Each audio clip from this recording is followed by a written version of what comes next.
اليوم أنا يم واحد يبيع الأكلة الغريبة العجيب، لبن وداطلي علاوي الشهير.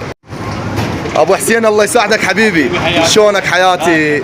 علاوي الذهب، علاوي يبيع لبن وداطلي. علاوي اكو شغله وحده انا مدوختني هاي الاكله ومدوخه العالم. صح. علاوي شنو الربط بين اللبن هو الحموضه والملوحه وبين الداطلي الحلال؟ اي اول شيء يعني الداطلي احنا كل معتاد نعرفه انه هو حلو. ايش يحتاج للحلا؟ يعني ما تحتاج لمي، يعني المي اذا شربت ايش راح يصير؟ يصير عندك جاد.